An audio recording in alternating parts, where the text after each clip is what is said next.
এই ভিডিঅ'টোত আমি আলোচনা কৰিম can, could be, could have.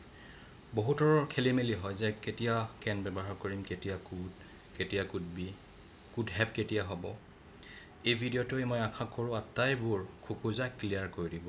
Okay, চ' আহকচোন আমি আলোচনা কৰোঁ can মানে আমি জানো যে পাৰোঁ ক্ষেত্ৰত যেনে I can do the work, মই কামটো কৰিব পাৰোঁ।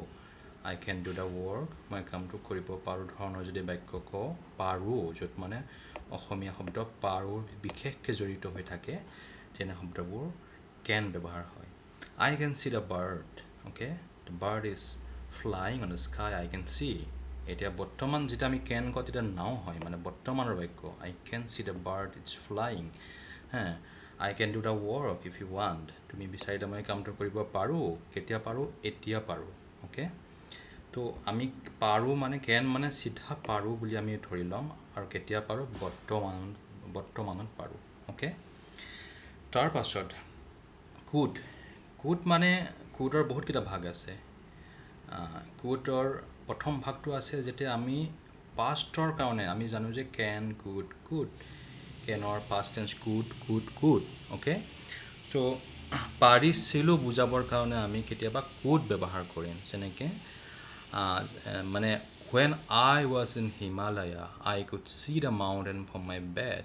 যেতিয়া মই হিমালয়ত আছিলোঁ তেতিয়া মই মোৰ বিচনাৰ পৰা মাউণ্টেন পাহাৰখন দেখি পাইছিলোঁ, মানে মই দেখিছিলোঁ। I could see the mountain when I was in Himalaya, I could see the mountain from my bed. Okay, another বাক্য আপুনি ক'ব পাৰে when I was in Mumbai, I could see the ocean from my bed. From my bedroom, I could see the ocean when I was in Mumbai. Okay, so could দেখি পাইছিলোঁ বা দেখিব পাৰিছিলোঁ।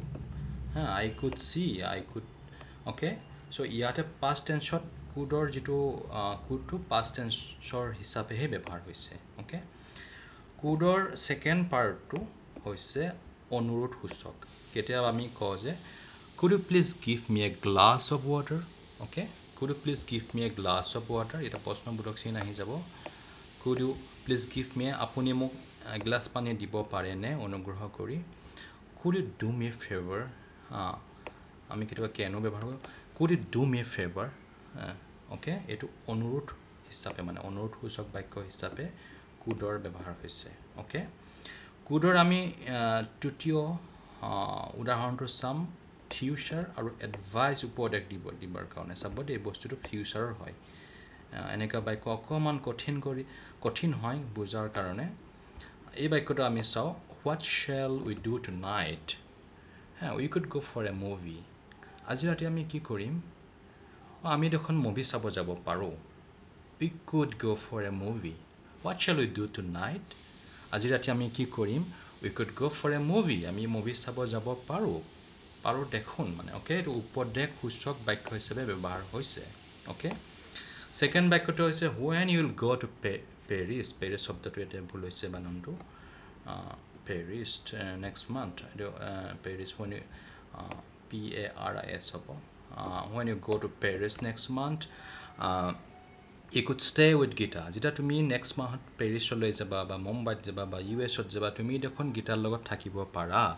When you will go to US next month, you could stay with Gita. Gita তাতে থাকে, তুমি গীতাৰ লগত দেখোন থাকিব পাৰা। You could stay with Gita. When you will go to Mumbai, you could stay with Gita. Okay, এইটো ফিউচাৰৰ বাক্য উপদেশ হিচাপে ব্যৱহাৰ কৰা হৈছে। অ'কে, এই বাক্যটো শব্দটো ভুল হৈছে। could be আমি কেতিয়া ব্যৱহাৰ কৰোঁ, could be আমি তেতিয়া ব্যৱহাৰ কৰোঁ হ'ব পাৰে ধৰণৰ যিমানবোৰ বাক্য থাকে তাত আমি could be ব্যৱহাৰ কৰোঁ।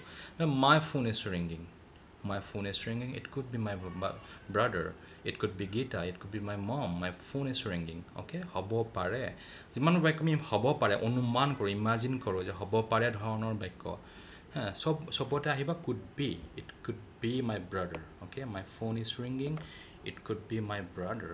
Okay, তাৰ পাছত আটাইতকৈ প্ৰয়োজনীয় বাক্যটো হৈছে could have। বহুতৰ খেলি মেলি হয়, could have কেতিয়া হ'ব। could have আচলতে past tenseত হয়, past tenseৰ বাক্যবোৰ যেতিয়া আমি পাৰিলে পাৰিলো হয় পাৰিলো হেতেন পাৰিলে হয় পাৰিলে হেতেন পাৰিলা হয় পাৰিলা হেতেন এইবোৰ বাক্য আমি ব্যৱহাৰ কৰোঁ তেতিয়া মানে বস্তুটো অতীতৰ আছিলে সম্ভাৱনা আছিলে ঘটাৰ কিন্তু ঘটা নহ'ল বা নঘটিল তাৰ পাছত আক্ষেপ কৰি যেতিয়া কয় তুমি দিল্লীত আহিছিলা তুমি দেখোন আমাৰ ঘৰতে থাকিব পাৰিলা হয় okay you came to Delhi last month you could have visited to my house okay তুমি last month দিল্লীত আহিছিলা তুমি আমাৰ ঘৰত এপাক আহিব পাৰিলা হয় দেখোন okay you came to Delhi and you stayed in hotel you could have stayed in our house তুমি আমাৰ ঘৰত থাকিব পাৰিলা হয় আমাৰ ঘৰত থাকিব পাৰি you could have visited you could have stayed okay তো second বাক্যটো হৈছে we could gone away if we had enough money যদি আমাৰ ওচৰত বহুত পইচা থাকিলে হয় আমি পলাই যাব পাৰিলোহেঁতেন okay এইটো if clause টো ব্যৱহাৰ হৈছে if clause ৰ বিষয়ে আমি বেলেগ বাক্য আলোচনা কৰিছো বেলেগ ভিডিঅ'ত আপোনালোকে চাব পাৰে so if could আছে could have আছে